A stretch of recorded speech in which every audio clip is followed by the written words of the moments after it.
రుత్విక్ బర్త్డేకి వాడికి ఇష్టమైన ప్రాన్స్ కర్రీ ప్రిపేర్ చేద్దామని చెప్పి ఎర్లీ మార్నింగే ఫిష్ మార్కెట్కి అయితే వచ్చేసామన్నమాట. ఇక్కడ చాలా వెరైటీస్ ఆఫ్ ఫిషెస్ అయితే ఉన్నాయి.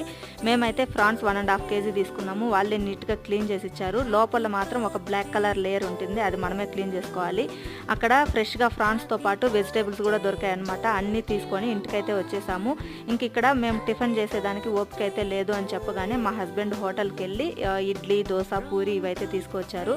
అందరం హాయిగా కూర్చొని టిఫిన్ అయితే తిన్నామన్నమాట. ఇంకా టిఫిన్ తిన్న తర్వాత ఇక్కడ రుత్విక్ బర్త్డే కదా, అందుకని చెప్పి గులాబ్ జామ్ కూడా ప్రిపేర్ చేశాను. ముందు రోజే ఇంట్లో ఫ్రెష్గా స్ట్రాబెర్రీస్ ఉంటే స్ట్రాబెర్రీ ఐస్ క్రీమ్ కూడా ప్రిపేర్ చేశాను అనమాట.